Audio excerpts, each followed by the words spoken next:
I believe it was I had a conversation with my person that was in the vehicle with me about what she's seeing as well, and she confirmed that. Objection, Your Honor, to hearsay. You can't say what someone else says. Oh, okay, understood. Basically, called the police. And when you say you called the police, did you call the emergency line? Yes, 911, And why did you call the emergency line? because I felt there was an emergency.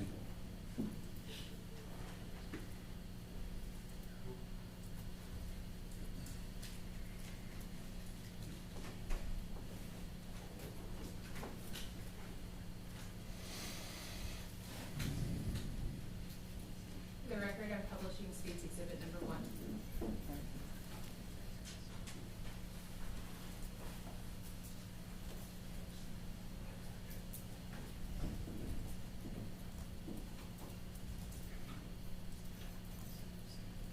And jurors, there's another screen behind you if it's easier for you to look there too. We can adjust it if we need to.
Pausing the video at 1 minute and 14 seconds for the record.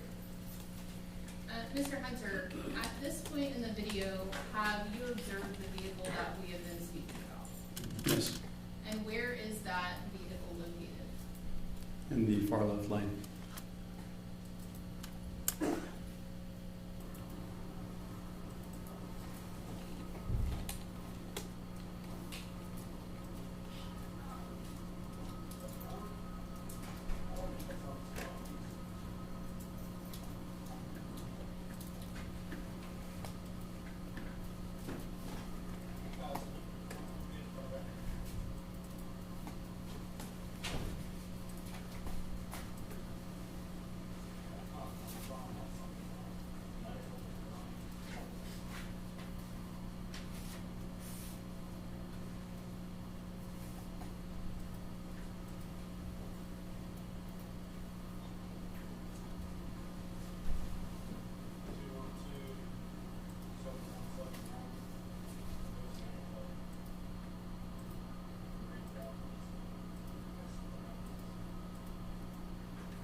westbound.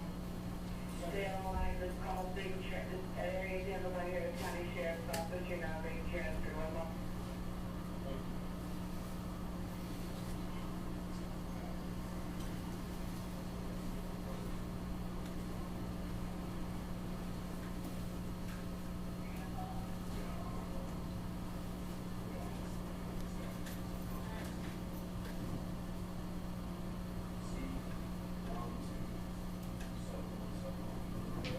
One moment.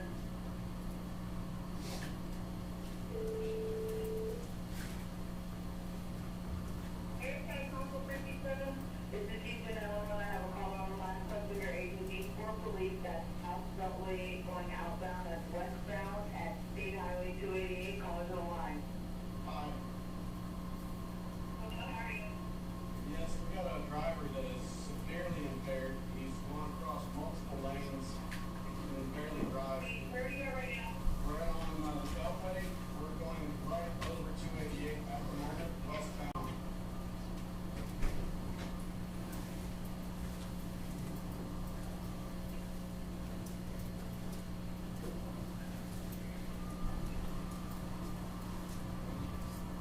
He's about to hit the wall.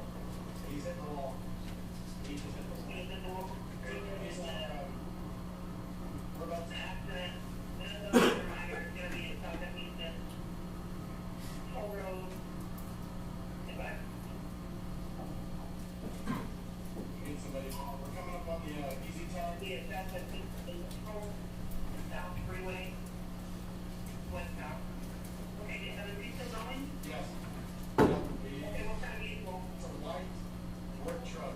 I can't tell what make and model, but he's got a, Advise that, reporting saying that the subject appeared to be impaired. He was going through multiple lanes of traffic. He hit the wall and then is now driving, so very erratic. he's, going to be following at the time of the white work truck. Let me give you his license plate number. Clear.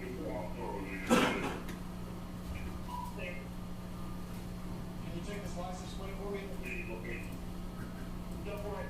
Louisiana plate, Zulu 127 171. Okay, B 127171 Louisiana. Correct. We just went under the toll plaza. Still westbound. Repeat his license, verify that they just went by the toll plaza.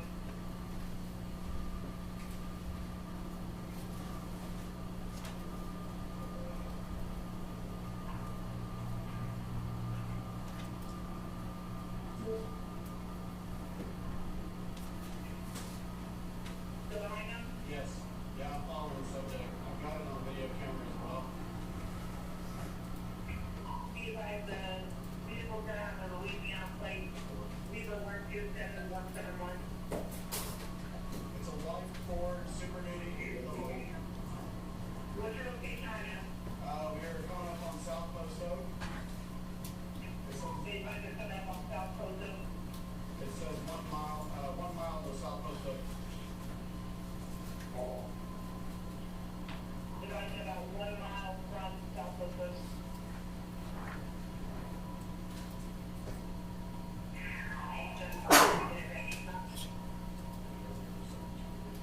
Be advised westbound. Pausing the video at 8 minutes and 30 seconds. Mr. Hunter, during the time that you were following this vehicle, is it one consistent speed that you guys are going? No. Can you explain a little bit about how the speed was going?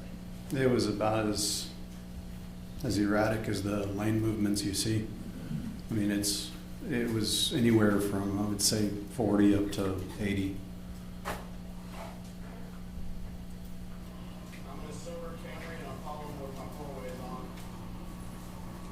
Be advised being followed by a silver Camry, that's gonna be our 20 party, and he has his, four-way on.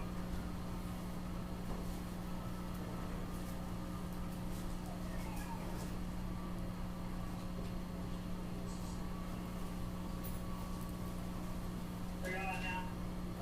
Half mile to South Post Oak.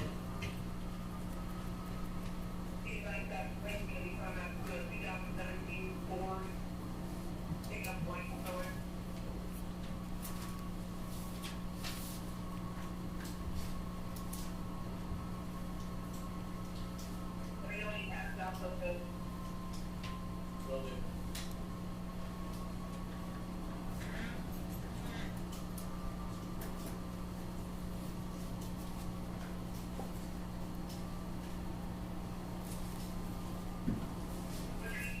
Brett, B-R-E-T-T, Hunter. Your phone number? 822-606-6138.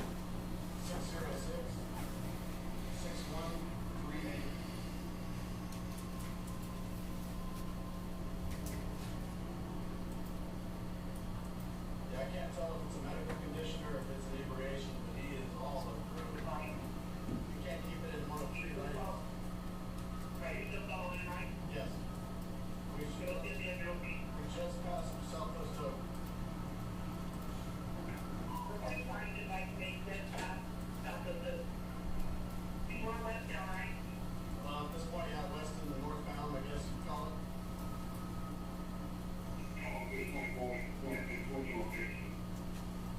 West Viewway is the exit that we're at right now. Everybody know they're just coming out to the west east side.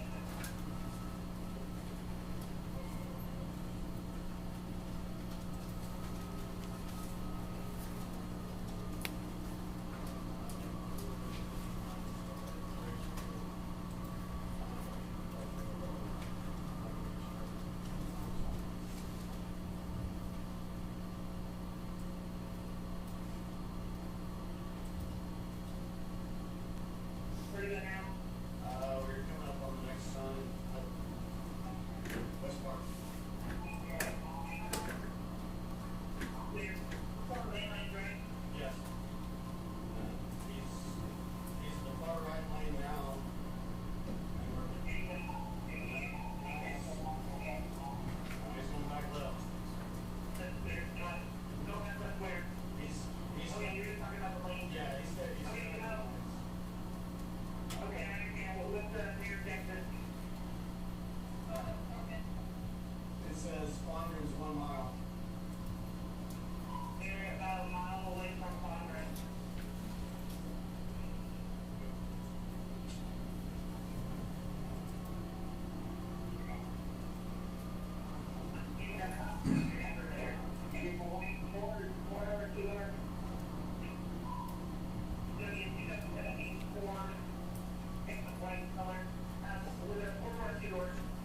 Can't tell, but he's got a work pad on the back.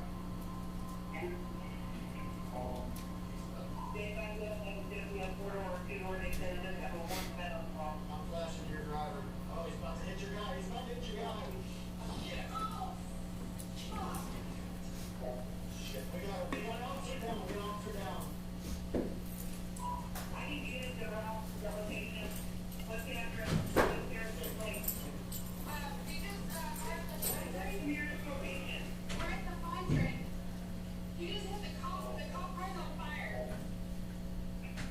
Okay, you guys, that we do have a fleet, we do have a fleet vehicle vehicle.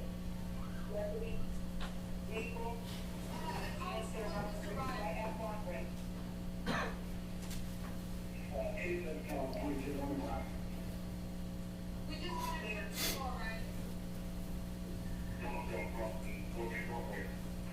That's there. Who showed up? Constable. Precinct 7.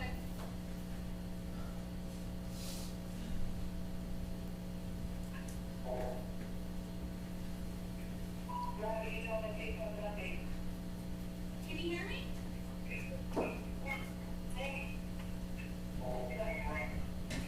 That's there. Down at the school. Okay.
get out of the vehicle, where did you go?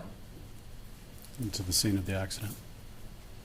And when you first went up there, what did you observe? Tahoe on fire. Saw the truck had hit the barrier and run down the barrier, and the Tahoe had been hit and was flipped around facing back this direction. So I was on the driver's side of the vehicle. And before the accident occurred in the video, we heard you say that you were flashing the guy. What did that mean? Was flashing I didn't know if the officer was male or female. So basically I put myself in the position of an officer sitting on the side of the road and seeing countless cars coming by. I wanted to stick out because I wanted to make aware, like, here we are. This is why you're here. Because they kept telling me that somebody was going to be ahead. And did you see that there was an officer sitting there? Yes. And when you got up to the Tahoe, did you recognize it to be a police vehicle? Yes. And when you got to the Tahoe, what did you see? Black smoke. A very mangled vehicle.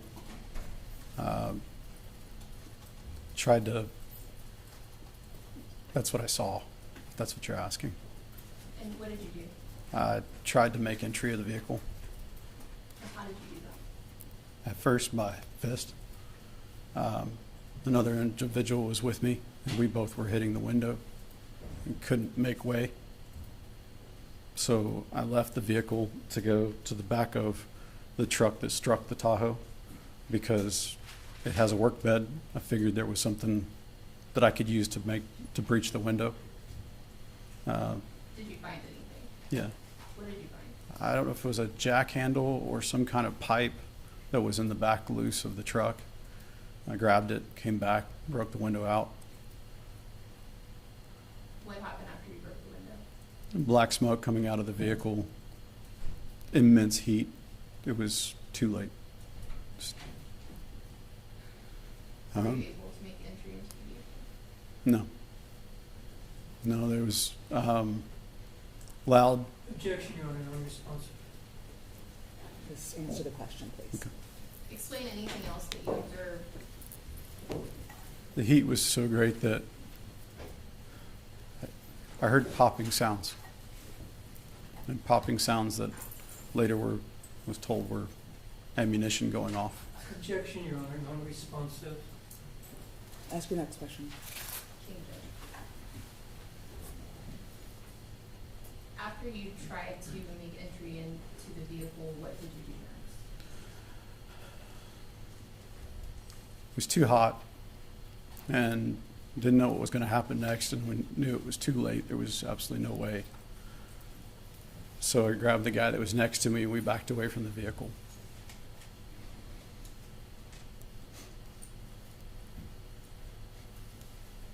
And after you returned back to your vehicle, other than telling law enforcement your statement, did you have anything other to do with the scene?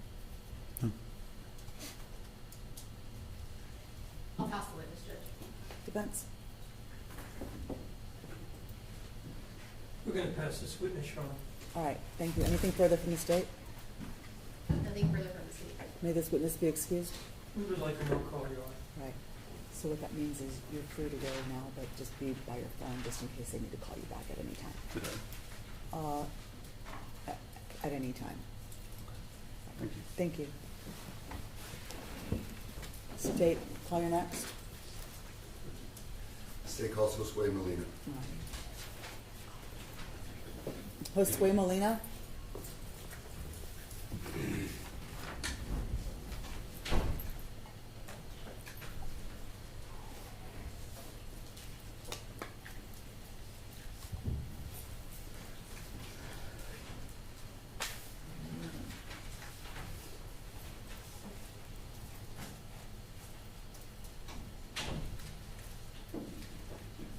Your Honor, this witness has not been sworn in. Raise your right hand. Solemnly swear that the evidence you will providing this trial will be the truth, the whole truth, nothing but the truth, so help you God.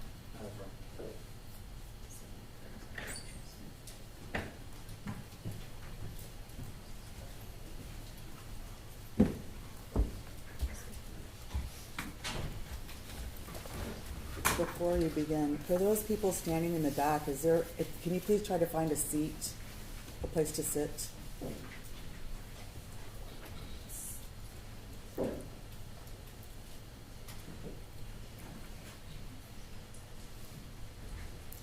State. Thank you, Judge. Okay, introduce yourself to the ladies and gentlemen of the jury. Good morning, Dre. My name is Josue Molina. I'm a record driver. Tell us a little bit about yourself. Where are you from? Houston, Okay. Where'd you go to high school? Lee High School. The Lee actually in Houston? Yes, Lee High School in Houston. What year did you get out? 07. What'd you do after you got out of high school? I went to trade school, electrical trade school.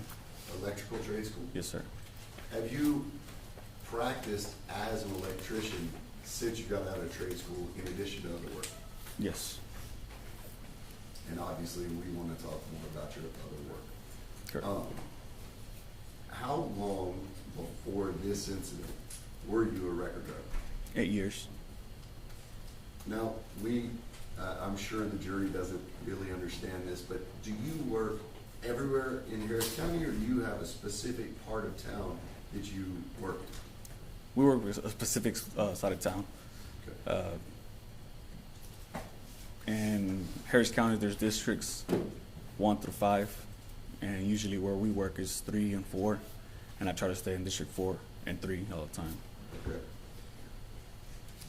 Do you work exclusively in Harris County? Yes. I want to take you back to April 2nd of 2022. Were you working that day? Yes, sir. Now, give me kind of a time frame. Do y'all have set shifts, or do you get to kind of pick and choose what time of day you want to work? We pick and choose our dates and time. It could be evenings. Try to go with the officers' schedules as well. Like there's 3 or 4 different schedules for the officers. So we just choose pretty much around the same time. They'll go in and we'll try to go in as well. So for you, did you pick a specific kind of shift that you worked normally, like day shift, evening shift, night shift? During the weekend, I try to work, I'm going to say day shift, from 2 o'clock in the afternoon to 2 o'clock at night. Okay. And so because of that, would you work with the same officers most of the time? Majority of the time, yes, definitely. You said that during the weekends you typically would work 2 in the afternoon to sometime at night. Was that true for Saturday, April 2nd, 2022? Yes, sir. Obviously, we already know that the complainant in this case is Jennifer Chavis. Had you ever met her before that day? Yes, sir. Tell me about 2 times, 10 times, and estimate how many times you interacted with her before. Once or twice a day for at least a year or 2. So, a lot. Yes, sir. Give us an idea of how she was as a police officer when you would work with her. Judge, I'm going to object to relevance. Parties, please approach.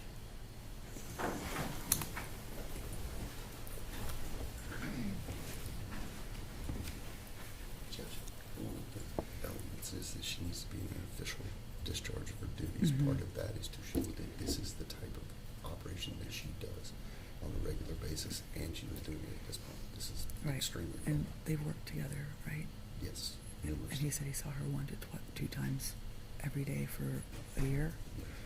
I've got no problem with that. It's the problem with the last question that he asked. Which was? Tell me about her and working with her. What kind of police officer she is. That is. She was on duty. I was just gonna say she was dispatched to the scene. She was waiting there to try to get her home. It's not. First of all, you guys can't tag team object.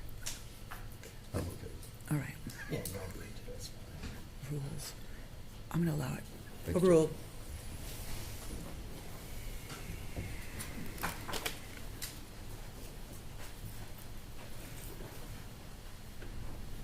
All right. This way, in the 1 to 2 times every day that you worked with her, tell us what kind of police officer she was. She was a great officer. Very active. It's pretty hard to Take your describe time. this. I guess I could tell you more about the personal level. Tell me what kind of scenes would you all interact with on? Accidents, traffic stops, other DWI cases.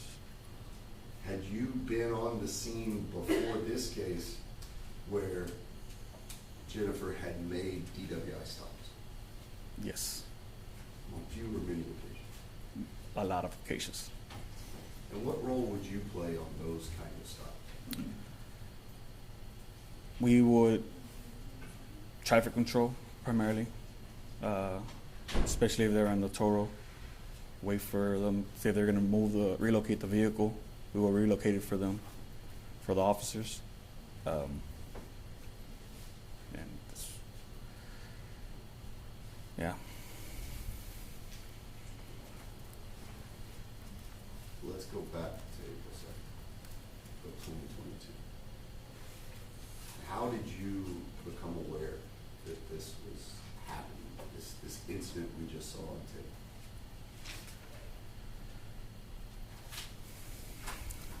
Through our scanners, our police scanners that we have in our tow trucks. We monitor Precinct 7, toll road, and other local Harris counties or city of Houston. Where were you when you first heard this incident happen? I was at West Fuquay in the Belt. And we just watched the civilian dash camera, so we kind of have an idea. That's not too far from the end of this incident, is that right? Correct. What did you do when you heard, or first of all, tell us what you heard that made you begin to follow this? So we heard that there was a Objection, you hear say, Your Honor. Judge, this is the effect on the listener. We're not offering for the truth of the matter, sir. The question was, what did you hear? That made him begin to proceed. All right, overruled. we heard that there was a vehicle heading eastbound or westbound on Sam Houston Parkway, swerving in and out of lanes, and actually, if I'm not mistaken, it was East Sam Houston where we heard it from, and then it just traveled towards our section, which was West Sam Houston Parkway and West Fuqua area. So as you're going, what do you do when you first get that notification that it's kind of headed towards you? I pretty much stopped and waited under the freeway until we heard it to get any closer. And then once we heard it pass our location, we proceeded to go into the freeway. Had you ever been involved in a following of a potential intoxicated driver before this incident? Yes, sir. When you come up from under the freeway and begin to follow behind, why do you all do that? Why do you follow along the procession? When we hear DWIs, we try to stop them or block or just block them from doing any more harm that they could cause. Even though we know that we're not supposed to kind of invade into the police scenes or anything like that, but when it comes to DWI cases, since we do see a lot on a daily basis, we try to prevent as much as we can. In this case, do you eventually get behind the civilian reportee and the suspect? I don't get right behind them. When I go onto the on-ramp on West Fuquay, there's already quite a bit of traffic forming. As soon as I go probably past West Fuquay's entrance ramp, it's when we see like an explosion, probably like around Rockwell. Objection, non-responsive, Your Honor. Calls for yes or no. So please just try to answer the question. When you got on the on-ramp, what did you see? After the on-ramp, there was an explosion. How far away from you was that explosion? Quarter of a mile away. What did you do? Try to get to the scene as fast as I could. Why? When we had heard that the Objection to hearsay, Your Honor. Sustained, we can't say what other people say. It's okay.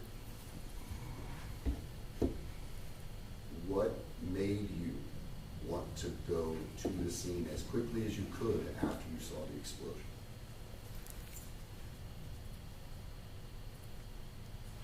knowing that an officer was involved in the accident.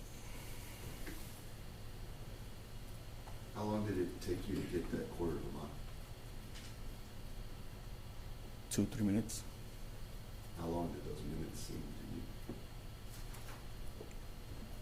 Very long. Did you have an idea by the time you got there of who was in that vehicle? No.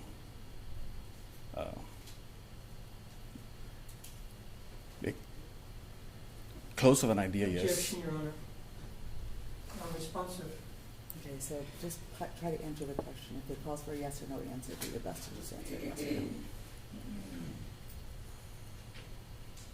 After you got there, in 2 minutes, tell us what you did next.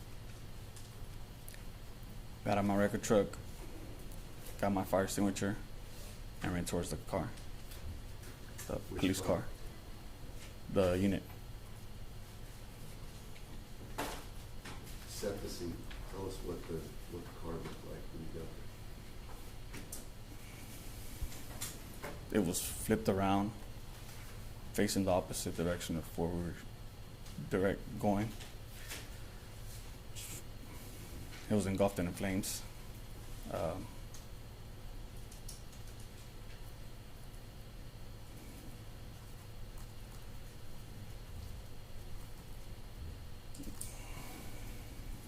There was a lot of debris in the road.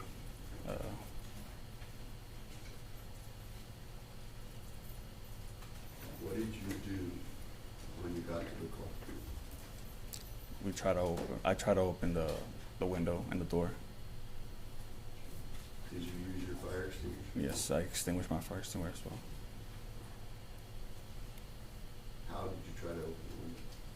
Breaking it with the fire extinguisher. Trying to break it with the fire extinguisher.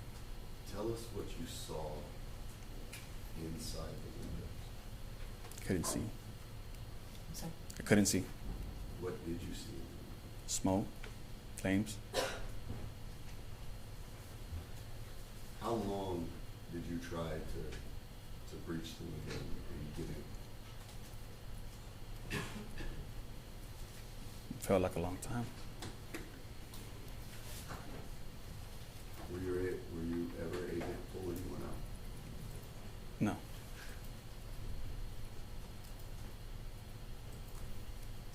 What made you believe that someone was inside the car?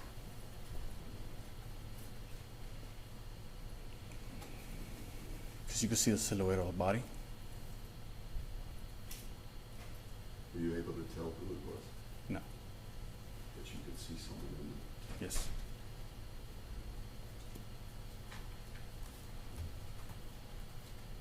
At some point, did you turn your attention away from the police vehicle? Yes. What happened next? I turned around and saw the truck door open, the truck that impacted the unit door open, and saw a gentleman run in front of the truck slow this down. First, describe the truck that impacted the police vehicle. Looked like a service utility truck, What color? white. You said you saw the driver's side door open. Did you see anyone initially in the driver's seat? Well, yes. Do you see that person in this courtroom today that was in the driver's seat of that white truck that struck the officer's vehicle? Yes, sir. Point him out and identify him by a piece of clothing he's wearing. Gentleman on the white shirt with glasses. Judgment of the record reflects he's identified the defendant. Yes, it will. So what did the defendant do after you first saw him in the driver's seat of that car? He opened the car door, and went in front of the truck and tried to hop the barrier. And And what did you do when you saw him try to hop that barrier? I ran towards him. Were you able to catch up with him? Yes. In your mind, what was going on? What was this defendant trying to do in your mind? Your Honor, objection to relevance. And this person is not any type of an expert, and it's also cause for speculation. Judge, I'm only asking for his mind, and it goes toward his actions. Overruled. In your mind, what did you think the defendant was trying to do? Run away. I'm sorry? Run away. And so what did you do? Stopped him. How? He was trying to jump the barrier, but he couldn't. He just couldn't. So I pulled him down from the barrier and hold him down. Okay. Let's talk about some of your observations when you pulled him off of the barrier. Tell me about what his eyes look like to you. Bloodshot red. How did he say anything to He just kept saying that someone hit him. That someone hit him. you? Were you able to notice anything about his speech? Slurry. His speech was slurred? Yes.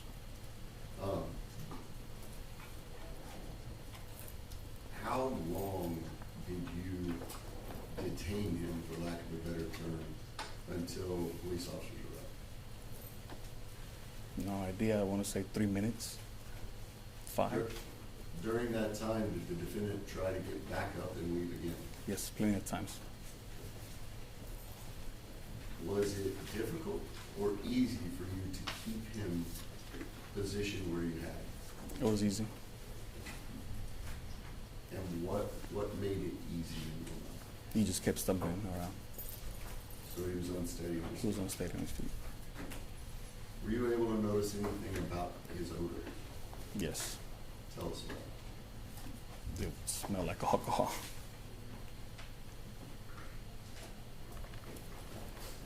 At some point, did additional law enforcement officers arrive on scene? Yes. And in relationship to you and this defendant, what happened next?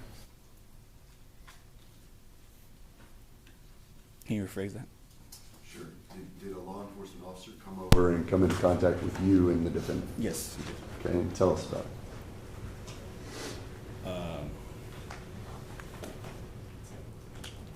He came, he grabbed him, handcuffed him, and tried to get him back to the unit. And did you help the officer in moving him from that part to the marked unit where he was put? Yes. After you got done with that contact with the defendant, did you stay on scene for the whole time? No. Where'd you go? I went to go buy water for the officers.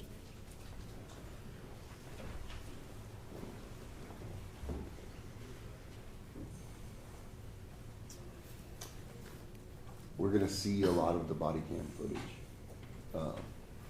where the defendant is talking on the scenes. And you and I have watched some of it together, is that right? Yes, sir. you're aware that he at the scene claims over and over that you assaulted? Objection, Your Honor. The prosecution is testifying. Don't testify. Yes, ma'am. Did you use any additional force on this defendant than you deemed necessary to keep him at the scene? No.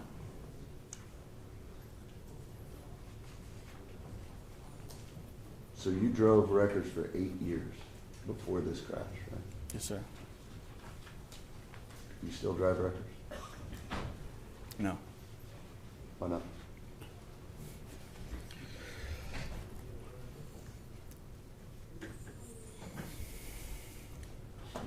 Your Honor, I'm going to object to this question of relevance.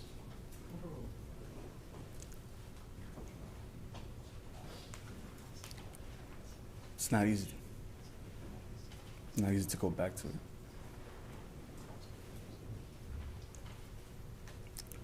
After the accident, I did try to stay working for a while. Just couldn't see myself go back to it. The scene of this crash, Sam Houston Tollway and the Fondren Honor, is that in Harris County, Texas? Yes.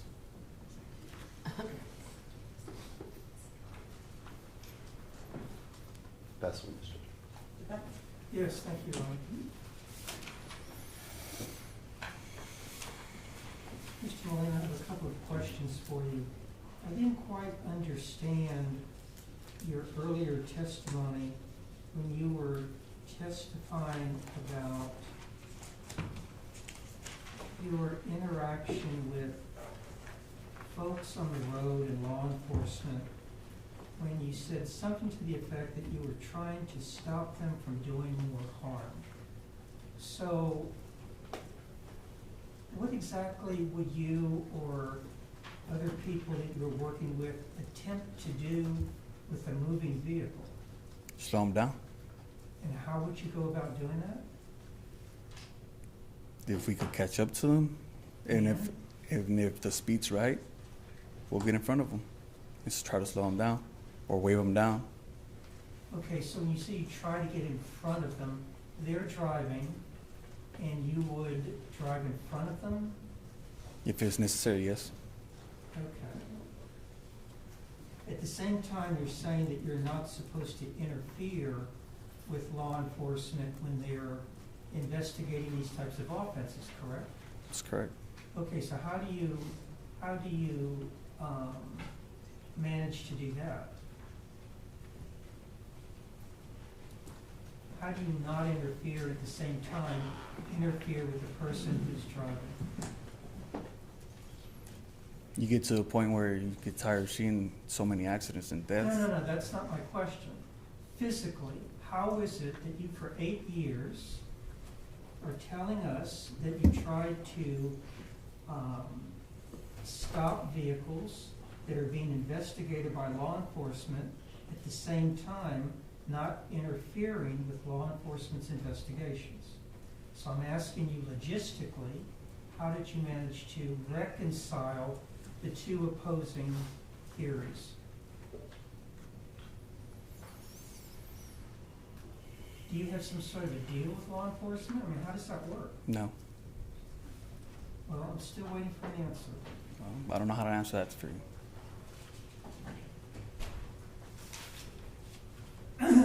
So here we are on April the 2nd, and you see a crash a quarter of a mile away, you get to the scene.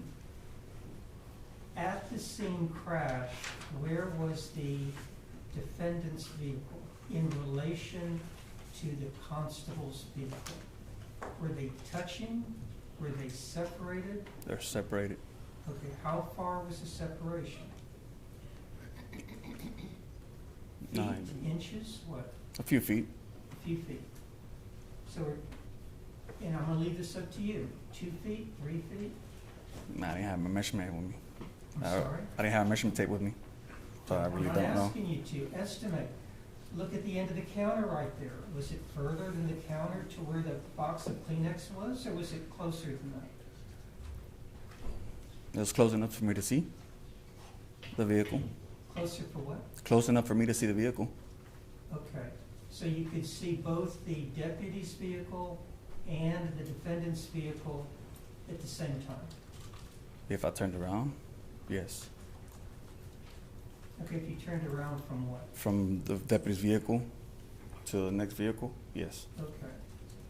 So we're saying 2 to 3 feet. No. Okay, so further? Yeah. A car lane. I'm asking you. A car lane. Car length. Okay, that's pretty specific, right? Yeah. Close to it. Now, you testify that you saw Mr. Serrano open his vehicle door, correct? Correct. And then you saw him get out of the vehicle. You don't know, do you? Tell me if you do, whether or not when Mr. Serrano crashed his vehicle, he hit his head or anything like that. Do you know that? No. Okay. He gets out of the vehicle, and he is, and I think you said, unsteady on his feet. Right. Okay. And he just crashed into a deputy's vehicle. It would be kind of surprising if he was not unsteady on his feet, wouldn't you say? Objection, speculation. You can answer the question. Yeah. Yes. And you also testified that the constable's vehicle was engulfed in flame. Correct. So when he got out of his vehicle, the constable's vehicle was on fire. He didn't walk towards the vehicle, did he? He walked away from the vehicle, correct? What vehicle are we speaking about? He walked away from the constable's vehicle, correct? He walked around his vehicle. My question is, he walked around his vehicle, which was away from the constable's vehicle, correct? Yes.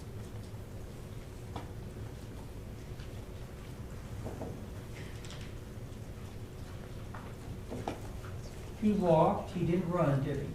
He ran. He tried to run. Okay, let's get this, let's make sure we're clear here. You said he was unsteady on his feet, and you ran towards Mr. Serrano Right. to stop him from walking away. Right. And the constable's vehicle was still on fire? Yes.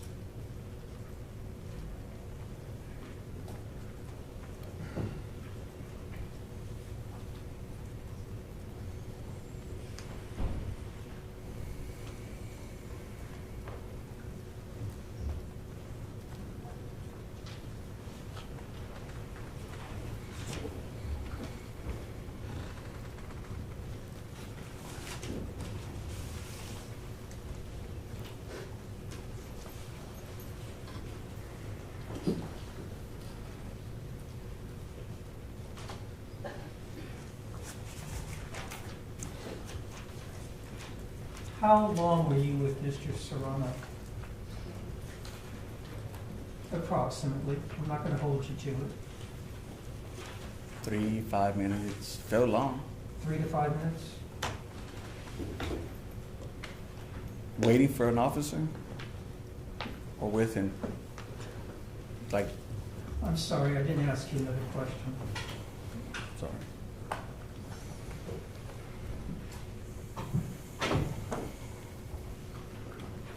Now, you worked as a record driver for 8 years, and you're saying that in 2022, that was your last year as a record driver? Give or take 2022, yes. Okay. And prior to being a record driver, what did you do? Electrician. Okay. How long were you an electrician? Since I was 18. Okay.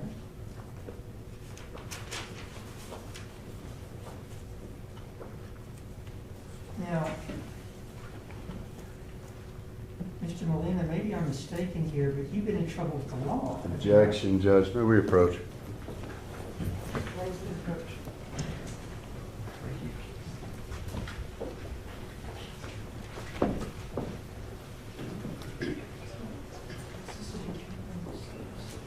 Please excuse the jury. All rise for the jury.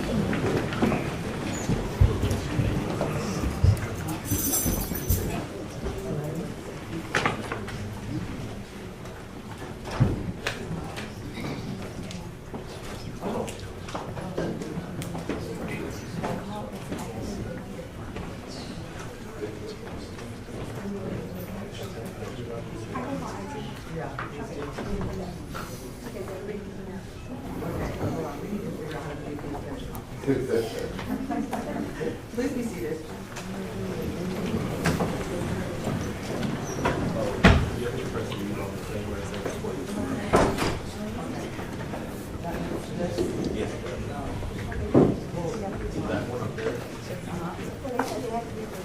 Audio mute. Oh, for the live stream. Sorry.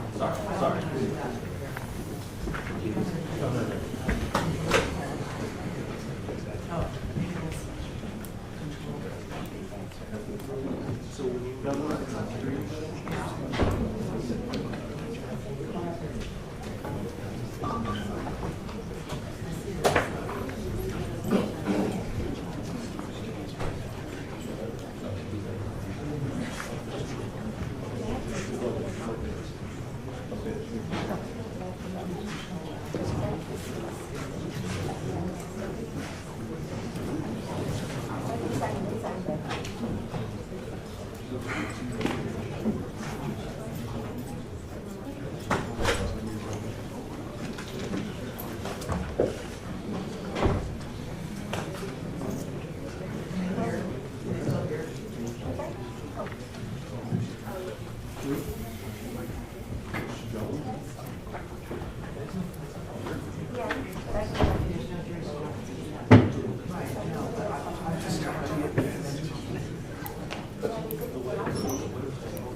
On Zoom or? I accept the live stream. Okay, perfect. Okay, for now. Yeah, perfect. All right. We're on the record. All right, so, Mr. Goddard, can you please, step off?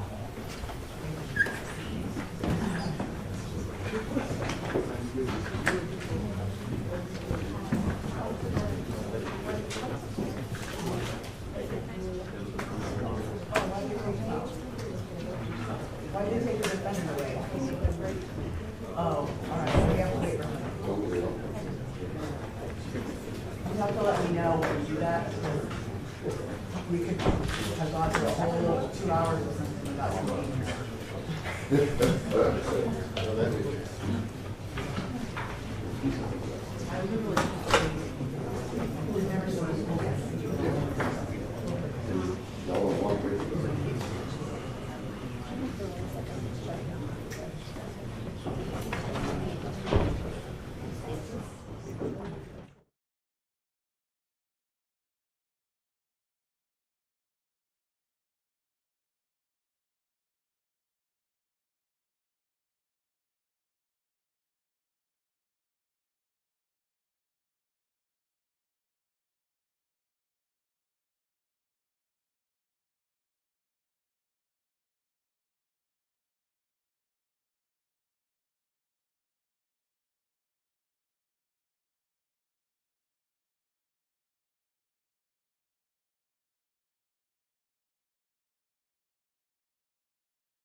You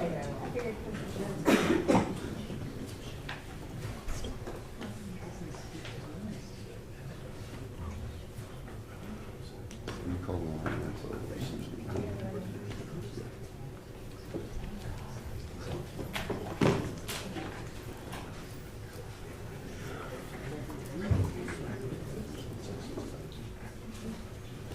So Ron is saying that it ended in 2015.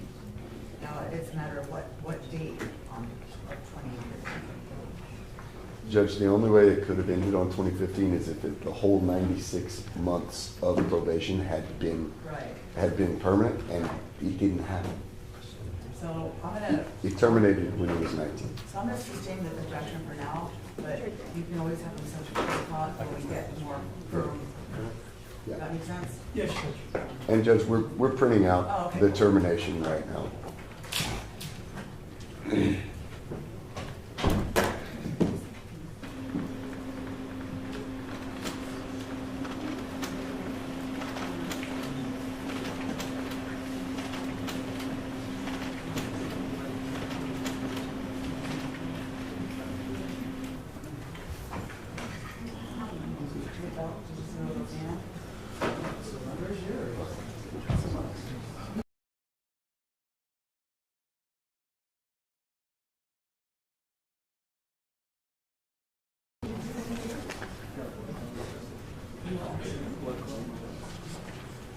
Where's the termination? Text. So that's,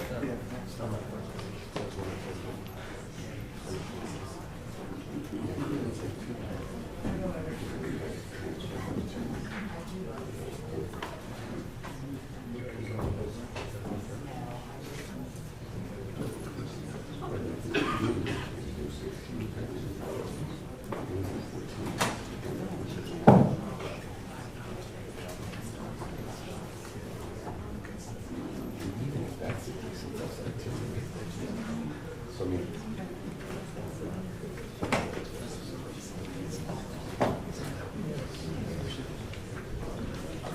we're finding the termination, but even all things, even if this had been transferred, the sentence ending 3/19/2014, which means we're outside of. not well outside, it's close. Well, that's if they carried a juvenile probation until he's 24, which we know doesn't happen. So look at that, and then let's do it. All right, we good?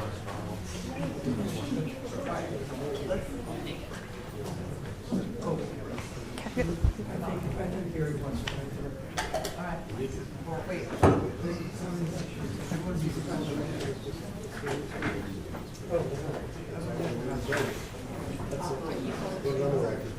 Take a break before 1:30.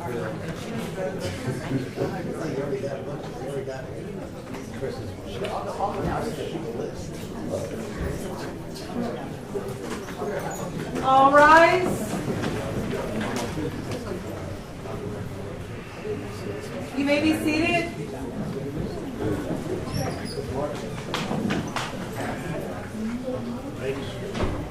Yes, what's off my ear?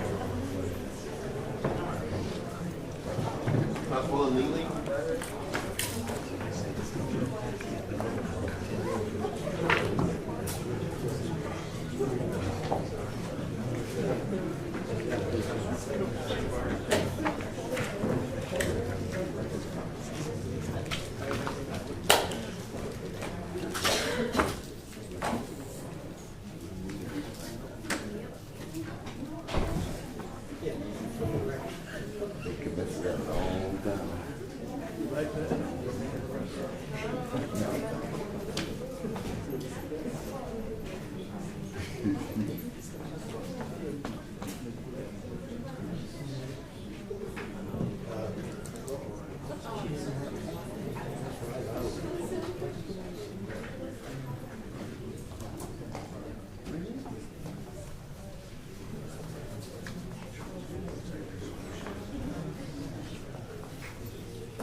on, John. Right there. You need some more? You need some?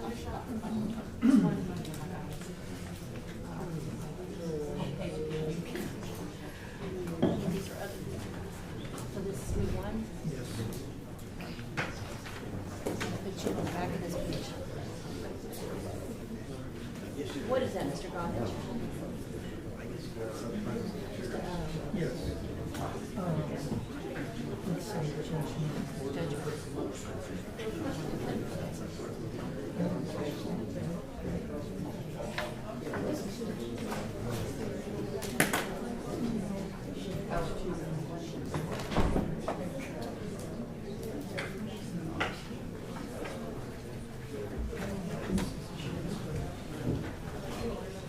Just for the record, Judge, I was standing when you came. You get Donnie one.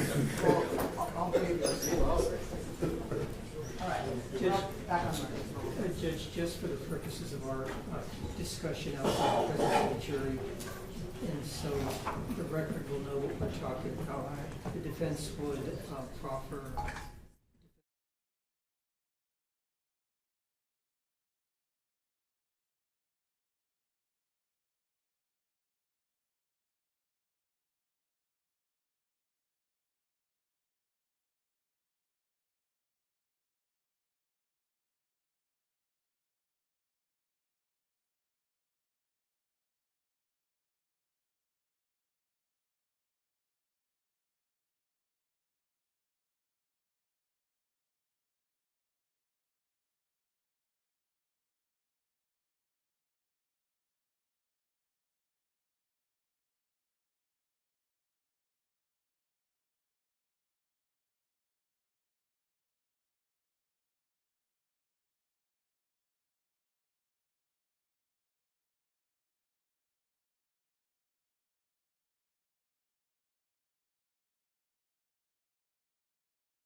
You can just lean in a little bit to the microphone, adjust it and wait out.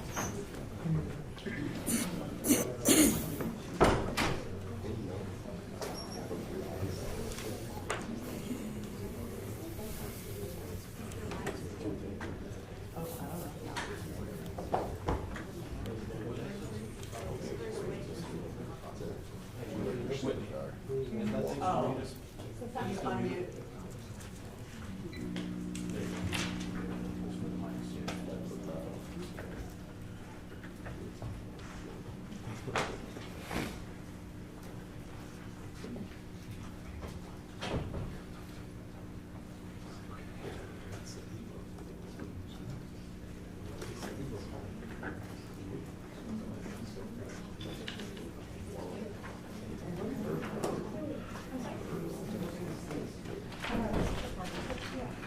All rise for the jury.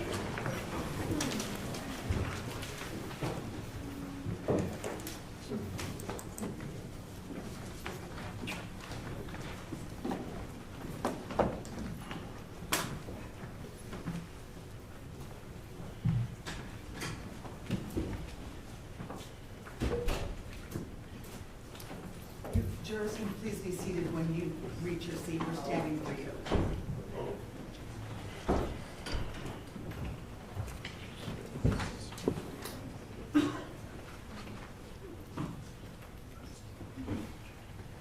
Hi, please be seated.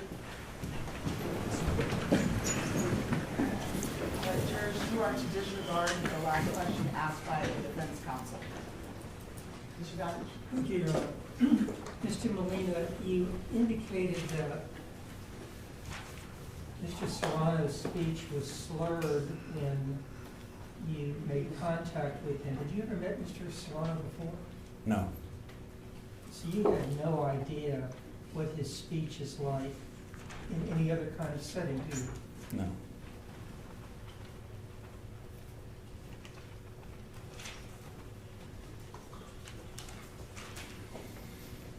Okay, pass this witness, Sean. Thank you. State? Nothing from the state, Judge. All right, will this witness be excused? He may from the state. We would like him on call. All right, so Mr. Molina, what that means is you are subject to recall, just make sure the parties have their numbers, just in case you need to come back and testify. Thank you. State? Thank you, Judge. The state calls Deputy Williams to the stand. Deputy Williams?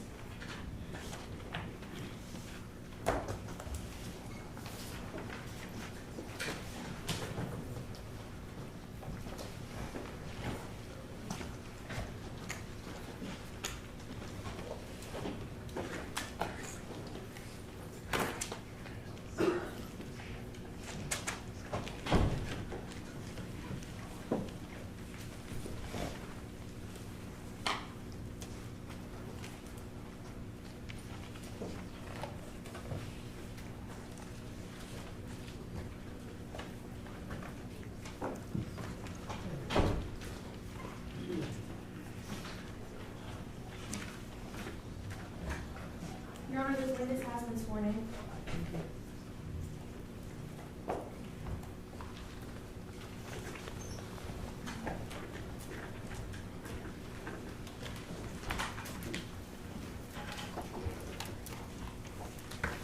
Take a seat. Yes.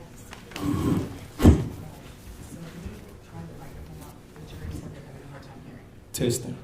Better? All right, thank you. State? Thank you, Judge. Good afternoon. Can you please introduce yourself to the jury? Deputy Leslie Williams. And Deputy Williams, I see you're in a sheriff's office uniform. How long have you worked for the sheriff's office? I've been with the sheriff office over 2 years and a half. This June will make 3 years. And where were you a police officer before you were with the sheriff's office? Harris County Precinct 7 Constable Office. And how long were you with Precinct 7 for? I want to say 10 or 11 months. And during your time, well, first of all, when did you go to the police academy? I want to say 2020 at Montgomery County Sheriff Office. And after you completed the police academy, did you go through any other training? I went through FTO training, field training, basically training, patrol training. And what year did you start with Precinct 7? 2022 or 2022, I believe. Okay. And when you worked with Precinct 7, what were your duties? I was assigned to the toll road, so I was a toll road deputy. And can you explain to the jury what a toll road deputy does with that precinct? So basically, you're assigned to the beltway. So you got the whole beltway, and then you have Hardy Toll Road. So each constable get a section of the beltway or Hardy Toll Road. Working at Precinct 7, I was assigned to the South San Houston Tollway. We get the main lanes. Basically, you perform law enforcement duties, run traffic, investigate accidents, traffic hazards, any call that we may get on the main lanes. And during your time in 2022, what shift did you work with Precinct 7? I was assigned to evening shift, which is 2 to 10 and also 3 to 11. I was 3 to 11. 3 p.m. to 11 Yes, p.m.? yes, ma'am. Sorry about that. 3 p.m. to 11 p.m. And how many deputies would typically work the toll road at that time? So each shift was different. Day shift maybe had, I want to say, a little bit more deputies. I think during my time we had anywhere from 4 to at most, I want to say 6 or 7 deputies. And I want to bring your attention to April the 2nd of 2022. Were you on duty that day? Yes, ma'am. And were you working that evening shift? Yes, ma'am. Who all was working the evening shift with you as far as assigned to the toll road? Sergeant Scott, Deputy Price, Deputy Jennifer Chavis, and myself. So it was Sergeant Scott, Jennifer Chavis, yourself, and Price? Yes, ma'am. And before this call went out, where were you? I was on the main lanes, not exactly sure which exit I was near, but I was on the main lanes of the toll road. And how long had you known Deputy Chavis for at this time? I met her my first day, so from July to her past day, I have known her pretty much. And did you get the chance to work with her on few or many occasions? Many occasions. And had you guys responded to things together that day? I believe I had a traffic stop that she stopped by and checked by with me just to make sure I was under control. And was that something that she normally did? Yes. Normally, you learn the exits, and when somebody call out on traffic, you kind of just take a mental note, and they're in your head where they are. So just in case something happens. And what kind of role did she take on with you guys? A leadership role. She was like the big sister of the shift. She brought everybody together. She was very family oriented. She always talked about her personal family, Billions, her nephew, her mom, sister, Quincy. So she brought that same attitude to work, brought us together. And on April 2nd of 2022, what brought your attention to the radio that evening? So I'm not exactly sure how it came out, but it came out, to my knowledge, from what I can remember, it came out as a possible DWI driver traveling westbounds on the main lanes. I believe we got the call once I'm not sure if he came from 45 or further east of 45 on the main lanes, but I believe the call went to Precinct 2 first and it transferred over to Precinct 7. And when you heard that call go over the radio, what were your next steps? I believe I want to say I was primary or she was primary, so we picked the call up once it was transferred over from Precinct 2 to Precinct 7, and we began to respond to the call. And tell me what you did to respond. Activated my emergency equipment, my overhead lights and my sirens, and went around to that location. He was traveling, so trying to play catch up more so. And on that day, was your vehicle equipped with a dash camera? Yes, it was. And was that dash camera in good working order? Yes. Your Honor, may I approach the witness? Yes. I'm approaching the witness with what's been previously marked as State's Exhibit number 3. Do you recognize this USB drive? Yes, ma'am. And is that your initials on the bottom? Yes, ma'am. And did you review this footage? Yes, ma'am. And is this a true and accurate copy of your dash video from that day? Yes, ma'am. Turning to opposing counsel for any objections, State's Exhibit number 3 and offering it into evidence. Judge, I would object any hearsay that's on this video, otherwise no objection. Have you seen the video? I have seen the video. Okay. Overruled. permission to publish, Judge? Yes.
Pausing the video for the record at 1 minute and 48 seconds.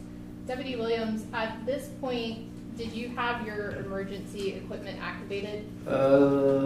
I would believe so, if the camera cut it on.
Pausing the video at 6 minutes and 45 seconds. At this point, did you observe anything? Yes, coming over the Hillcroft Bridge, I observed a large cloud of smoke coming up on the main lanes ahead of me. And did you know who was involved with that at that time? No, ma'am, not at that time.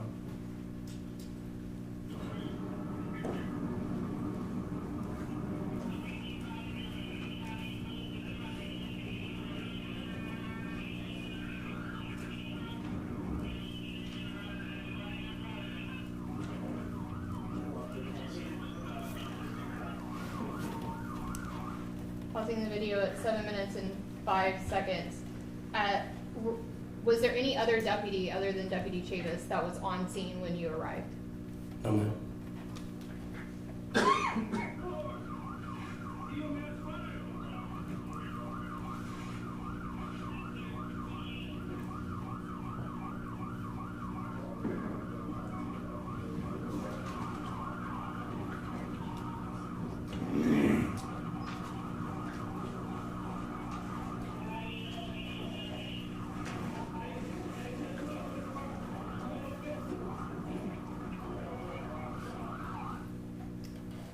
Pausing the video at 7 minutes and 35 seconds. We heard some rustling around. What are you doing at that time? I'm not exactly sure if I was going for the fire extinguisher. I'm not sure what I was doing at that time, to be honest.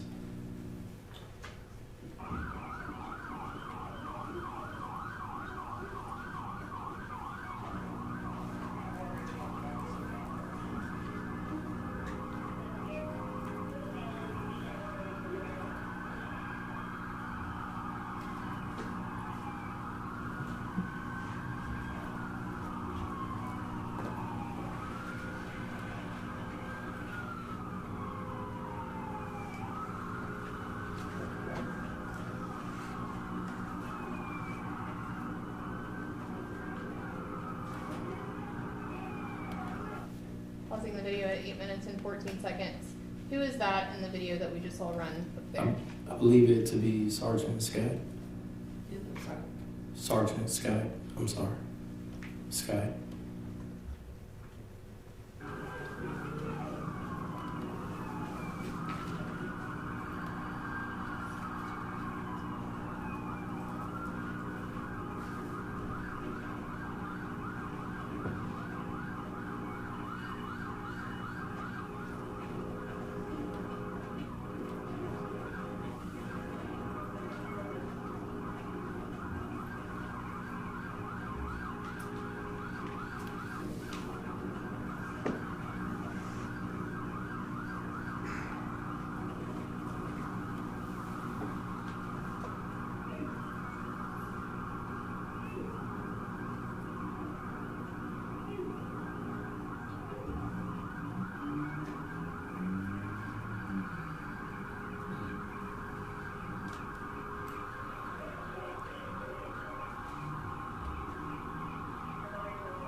Deputy Williams, when you first arrived on the scene, what is the first thing that you remember doing?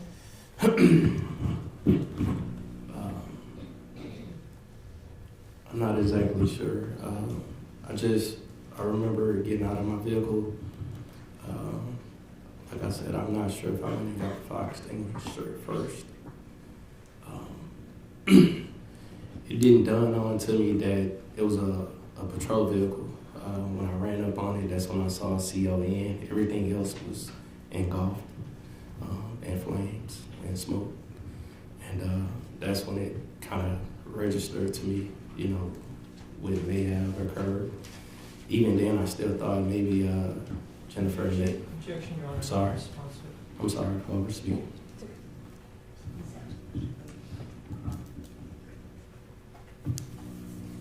When you got out to the car and you saw the CON, what did that tell you?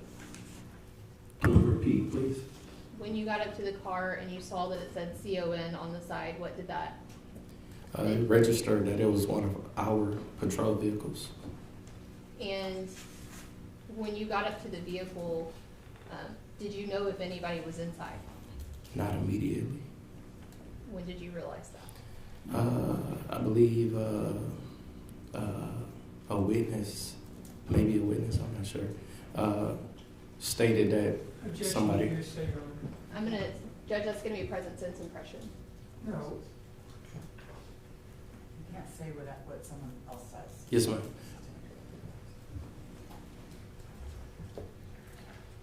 Was there a point in time when you realized that somebody was still in that vehicle?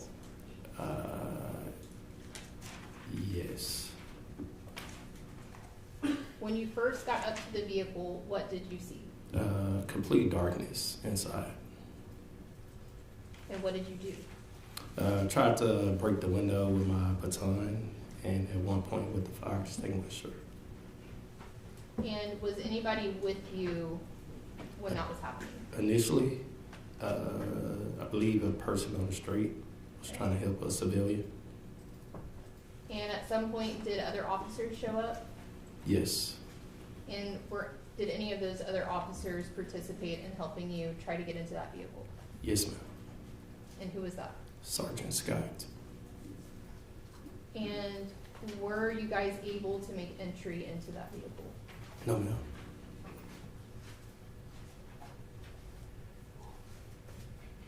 Did you learn who was in that vehicle?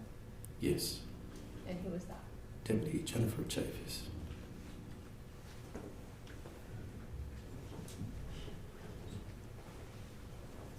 After you attempted to get her out of the vehicle, what was the next thing you did on that scene? I believe I broke down in emotions. Were you able to help the scene in any way after that point? I think I was pretty much useless at that point. I'll pass it to Mr. Betts. Yes, thank you, Your Honor. Deputy Williams, when you got to the vehicle, were you the first person to get to the vehicle? Patrol, deputy-wise, Yes. law enforcement? Yes. Yes, Was there already a civilian there? I believe so, yes. Okay. Was this civilian someone that you recognized previously? No, not to my knowledge. So you think you were the second person? I was the first deputy to my knowledge. Okay. So what I'm trying to get at was, let's talk about people. So there was a civilian, the person who was already there. Were you the second person who was there, you think? Yes, Okay. And then you testified that Sergeant Scott then tried to assist you. Yes, sir. Pass this witness, Your Honor. Anything further from the state? Nothing further from the state, Judge. And this witness be excused? From the state, yes, Judge. We will pass this witness, Your Honor. All right, thank you. Thank you.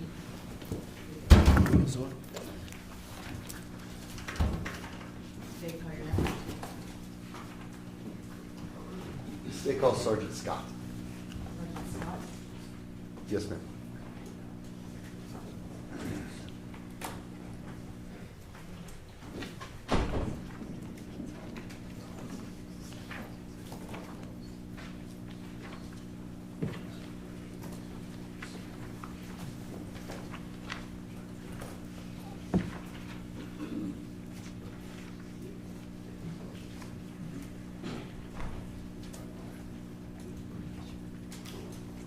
This witness has been sworn.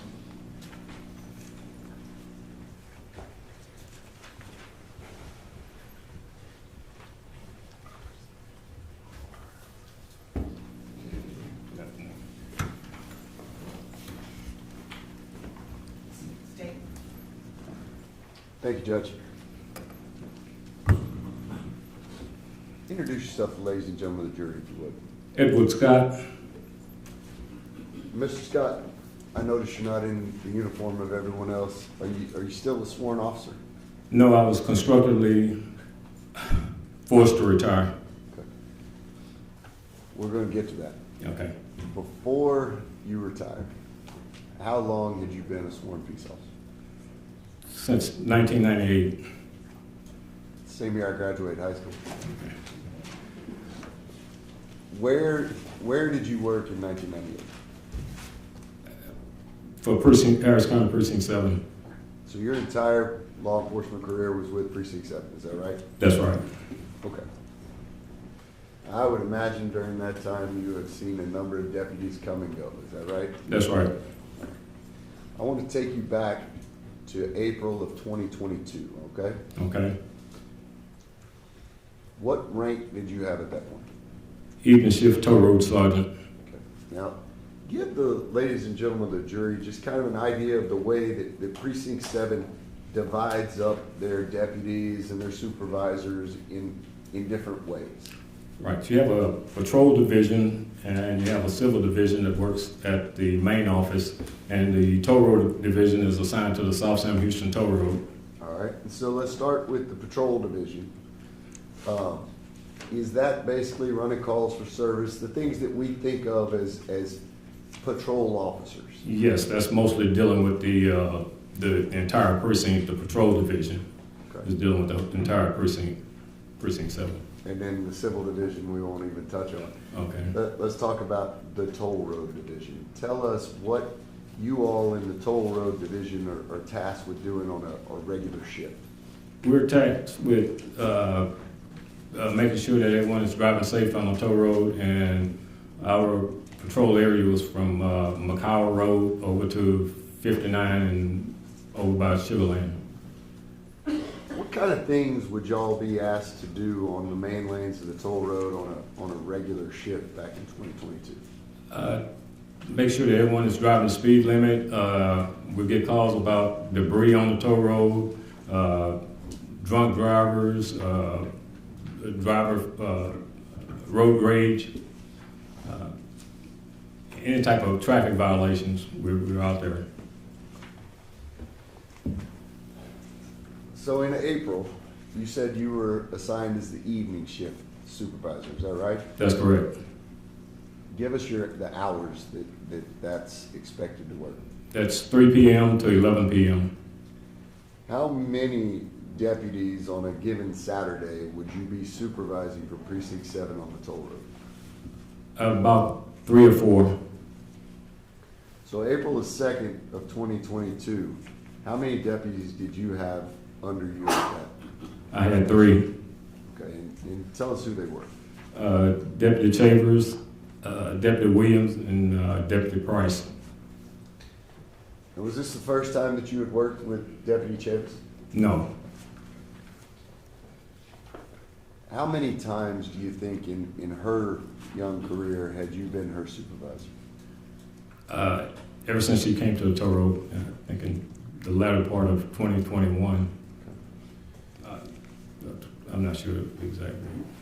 Tell us what kind of police officer she was during the time that you supervised her on the toll road. She was the perfect deputy. I mean, she would get to work and I didn't have to look for her. When she hit the back door, she would come in the building and say, the queen has arrived, and you know, everyone would laugh, and she'd be the loudest person in the building, so you would know she was at work.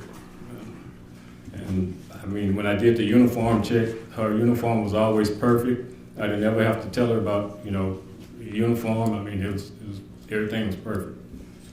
Was she a diligent officer on the main lanes? Was she making stops, assisting motorists at the right clip for you? Yes, sir. In fact, on the day of this incident, she... Objection, Your Honor, non-responsive. That's your next question. Tell us, before this incident happened, what, if anything, notable happened on the shift Before this incident? that you were just about to tell us?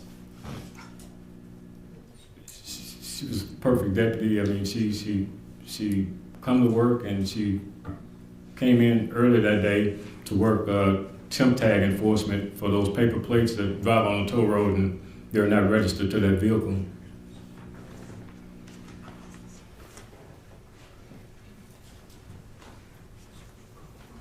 Let's talk about the incident that we're all here about. How did you know that it was happening? 10 minutes prior to this incident happening, she had told me at roll call she wanted to wash her car, and she sent me a text 10 minutes before this incident happened saying she was ready to go to the car wash, and I gave her permission to go to the car wash, and this call went out, and she... And so I want to stop you there. What was the call initially?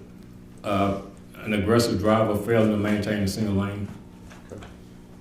What does that do for you all? Like, what does that trigger in y'all's response? Everyone, when we get a call like that, that's assigned to the tow road on that shift, is to respond to that call until we get that vehicle stopped and checked and see what's going on with that vehicle. So she's basically on a break going to get the patrol car washed, right? That's correct. Does she continue on with that task? No, sir. That area there is where we use US 98 to go up US 98 to the Mr. Car Wash that's right across from NRG Stadium. So that's why she was down in that area. Okay. So what did she do instead of going to get the car washed?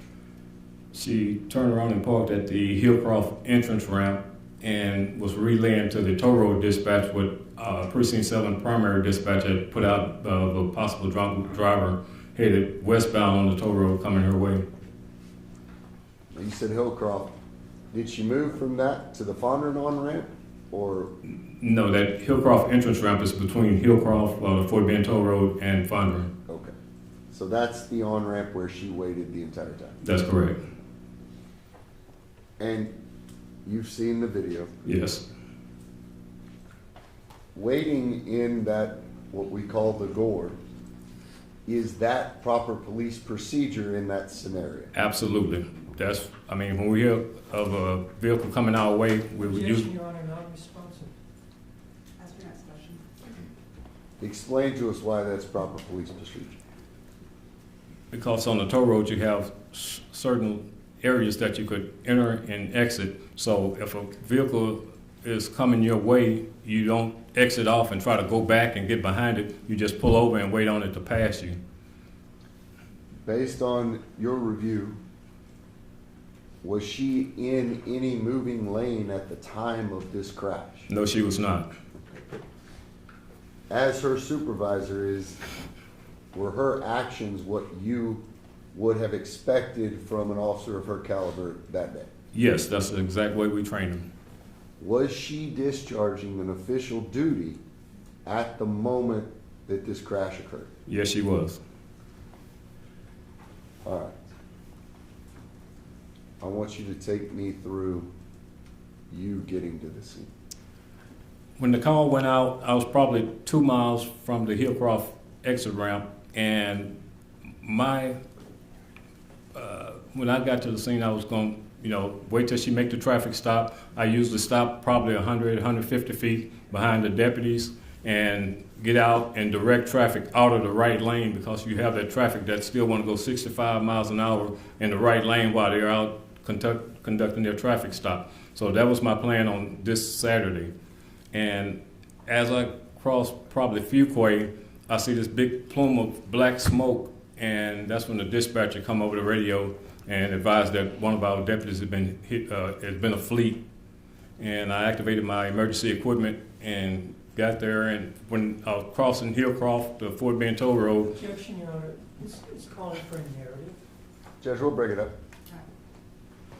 What happened next when you're crossing Fort Bend Toll? I crossed the Fort Bend Toll Road, and I could see the patrol vehicle blazing, and I was just, as I approached the scene, I was just scanning the area, looking to see Jennifer standing outside of a patrol car, and she wasn't there, and I exited my patrol car, got out, ran to the front of the patrol car that was burning, and couldn't see inside the glass for the side curtain airbag, so I went to the passenger side of the burning patrol car and grabbed the handle and pulled on it, and it came off. So I threw the handle down and got my flashlight and started beating on the passenger side glass, trying to get it to break, but it wouldn't break. And I stepped back and I just threw the flashlight and broke the glass and stuck my arm on the inside of the car and tried to open the door from the inside, but the door was, the crash was so horrific that it just jammed the door. Objection, Your Honor. It's calling for a narrative. Judge, we'll break it up. Were you able to, once you broke the window, able to open that door? No, it was jammed. It was jammed. What was the temperature like inside that vehicle when you stuck your arm in? It burned my side of my arm. I ended up tearing my rotator cuff, trying to pull on it. It was hot. It was hot. It burned all my facial hairs off, and my arm was scorched. And trying to open the door. Did you know that that was Jennifer's patrol vehicle? Yes. How long after you got on the scene and broke the window were you aware that Jennifer was still inside that car? I didn't see her. It was so much commotion going on. And once I didn't see her, Deputy Williams was there with me trying to break the glass with his baton. And I knew she was in there, but I didn't want to believe that she was in the car. What did you do after you couldn't open the door? The record driver pulled me back, and I kind of went to the inside wall and just stood there. I mean, at that time, it was the entire car was totally engulfed. And I remember walking back to my patrol car, and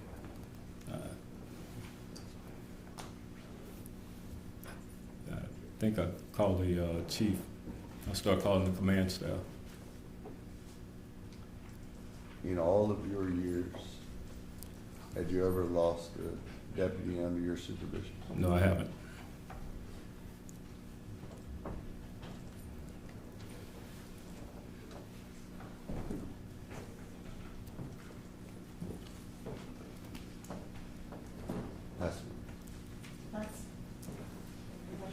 No questions of this witness, Your Honor. From the state? Yes, Your Honor. Thank you.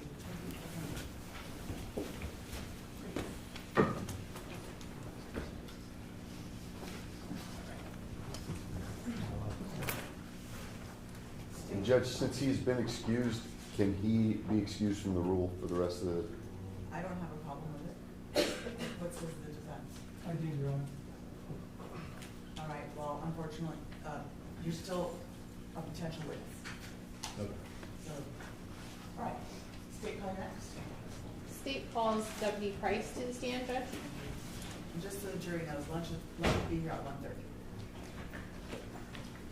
Forget about you.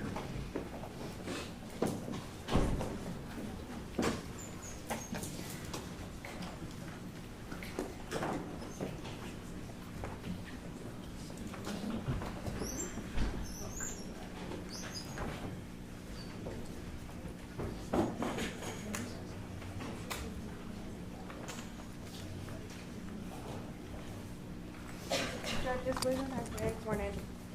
Okay, thank you.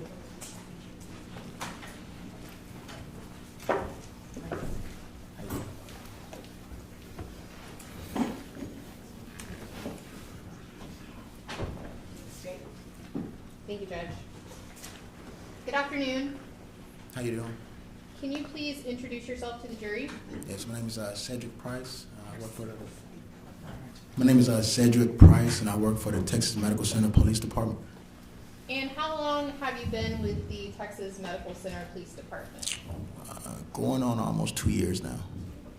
And where did you work before that? At Harris County Sheriff Office. And at any time did you work for Precinct 7? Yes, ma'am, I did.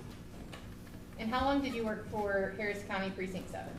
It was probably about 3 months, 3 or 4 months, I believe. And when you were with the Harris County Constable Precinct 7, what role were you assigned? I was assigned to the toll road evening shift. And who did you work evening shifts with? I worked with Sergeant Scott, Deputy Williams, Deputy Chavis. And what were your duties as a toll road deputy? Just patrolling the tollway, traffic stops, assisting motorists when stranded, things like that. And were you on duty on April the 2nd of 2022? Yes, ma'am, I was. And when you were on duty, were you wearing a body-worn camera? Yes, ma'am, I was. And was it in working order that day? Yes, it was. Your Honor, may I approach the witness? Yes. I'm approaching the witness with what's been previously marked as State's Exhibit number 4. Do you recognize this USB drive? Yes, I do. And is this a true and accurate copy of your body-worn camera that you had that day? Yes, it is. Had it been altered in any way? No, ma'am. Tendering to opposing counsel for any objections and offering State's Exhibit number 4. I would object any hearsay that's contained on State's Exhibit number 4, Your Honor. All right, approach.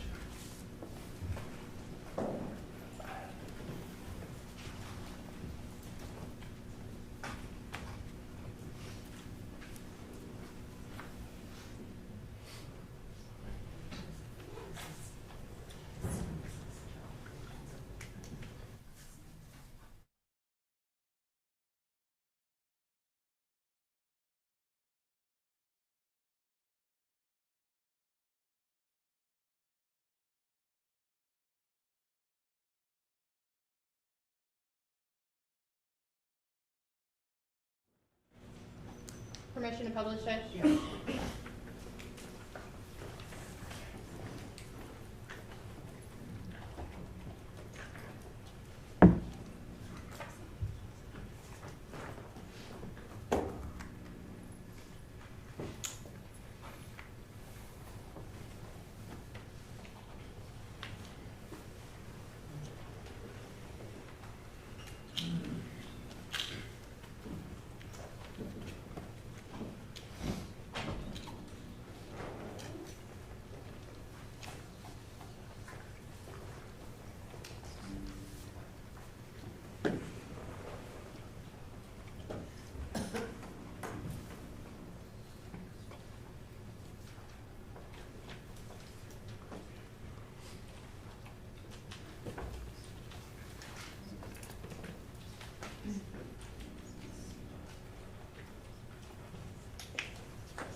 They got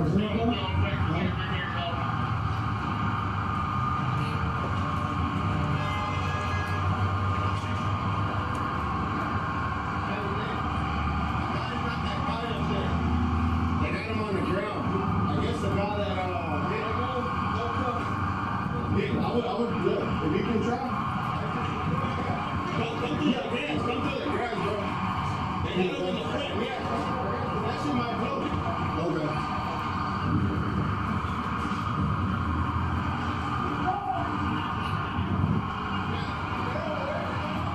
All right.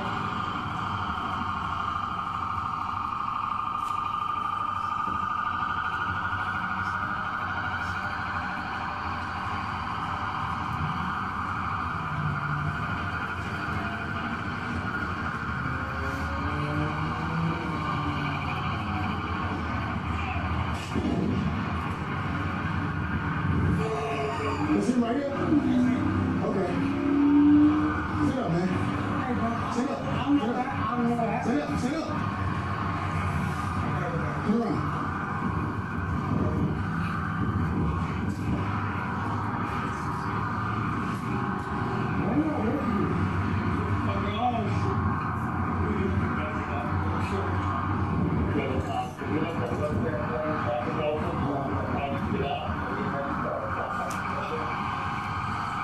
This way.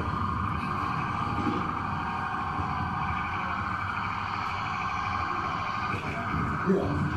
This way. Pull away. What happened, bro? Under fire and EMS at location.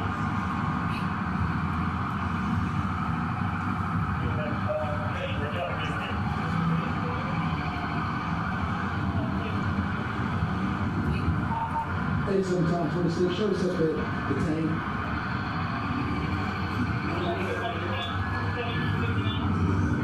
Come on, raise your feet up, man.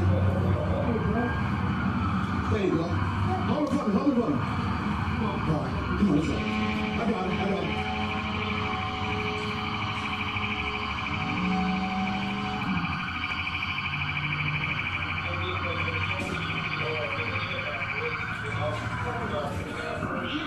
Come on, man, get up. Get up.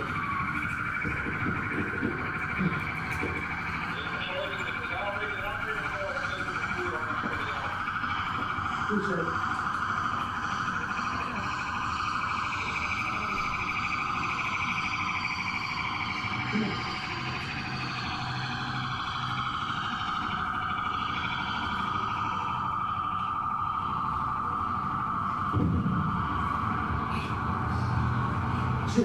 Yes, sir. Where's your leg go, man? Where's your leg go? Where's your leg go? Come on, man. Why are you doing it like this, man? Come on. Are you running?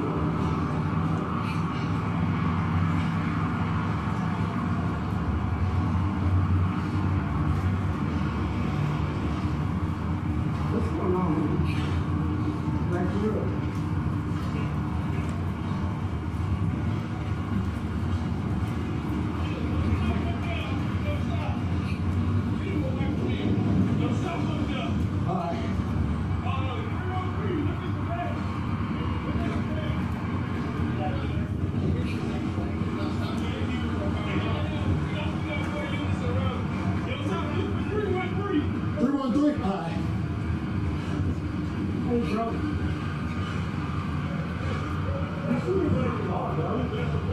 Okay. 313.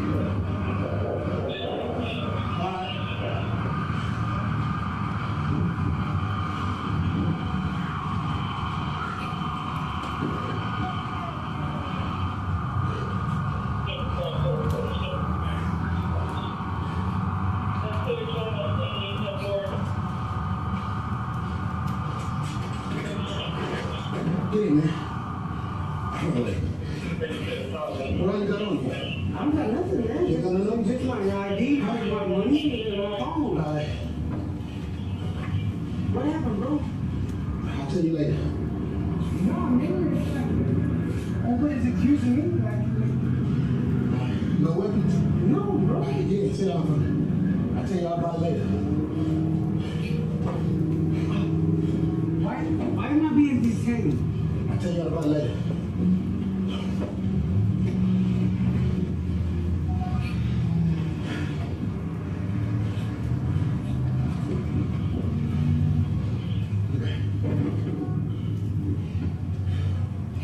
Bro, whatever you're doing, I'll tell you about it later. this was an accident.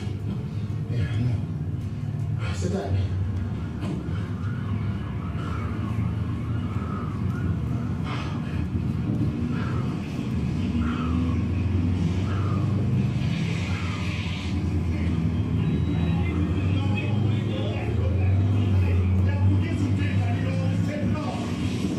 Okay? It's, Hey, let's not worry about that now. I know it's it. Hey, help me with the pain.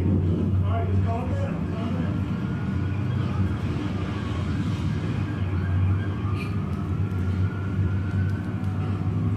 Hey, we You gonna take? No, I don't.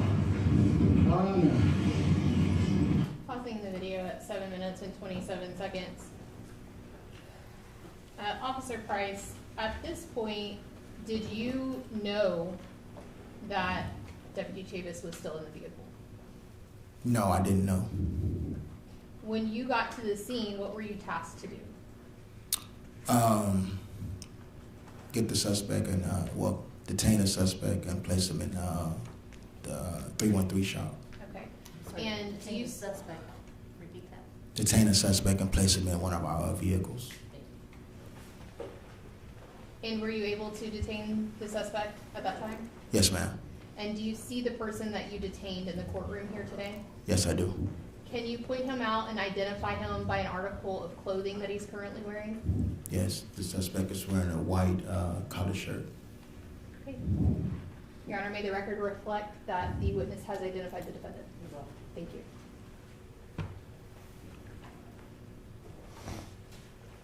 Officer Price, when you made contact with the suspect, what did you observe? I noticed his voice was slurred. I could smell alcohol, the alcohol on him. I knew he was intoxicated, very intoxicated. He could barely stand up. Okay. You know, his eyes was red. So. And did he seem to have trouble walking when you were taking him back to the patrol vehicle? Absolutely, yes. He couldn't. That's why I was assisting him. He couldn't stand up.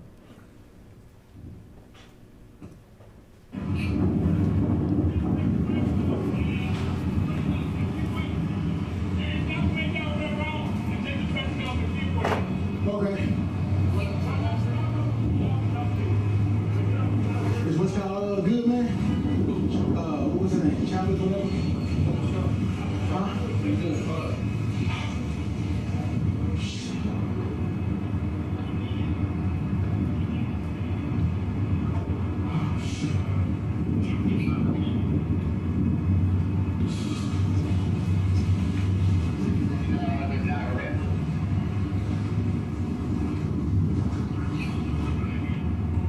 Oh, man. Fuck.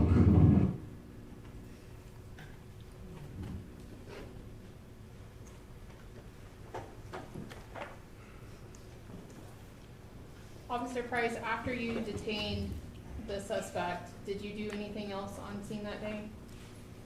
No, just stood by.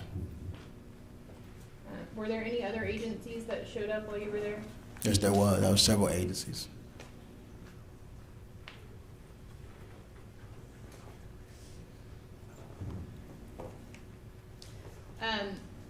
Where the accident occurred, was that located in Harris County, Texas? Yes, it was. I'll pass the witness, Judge. So that's, Yes, Your Honor.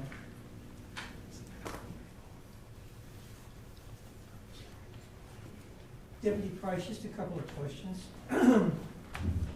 We could hear Mr. Serrano speak very clearly on the video just now. did he say to you that was slurred?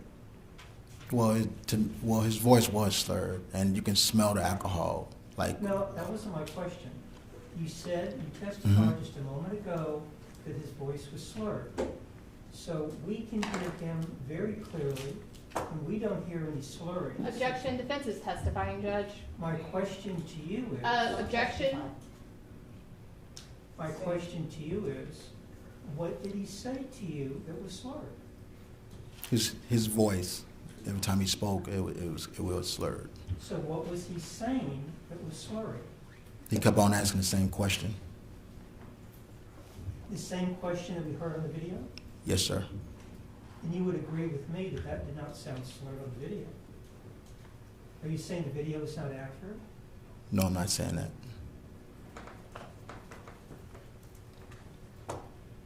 Now, when you all transferred Mr. Serrano from where he was sitting down to the patrol car, you didn't walk him along the highway, correct? Mm-hmm. You actually walked him, assisted him to get to the vehicle on the road, on the ground, correct? Which sloped downward, correct? Mm-hmm. Yeah, we had to. We couldn't walk past the actual the vehicle because it was in flames. And you would agree with me that as depicted in the video, the ground is pockmarked, it slopes downward, and it would be easier for everybody if you all assisted Mr. Serrano, correct?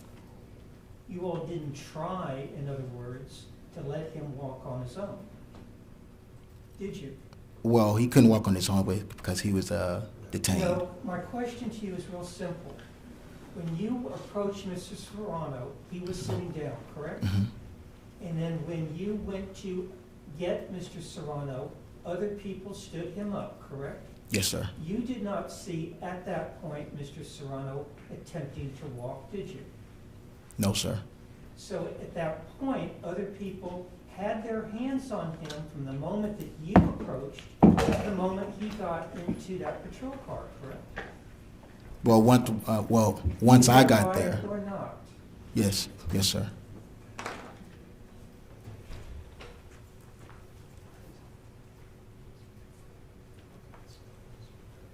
Now, and I could be mistaken about this, but when I look at the video, Mr. Serrano did not have shoes on.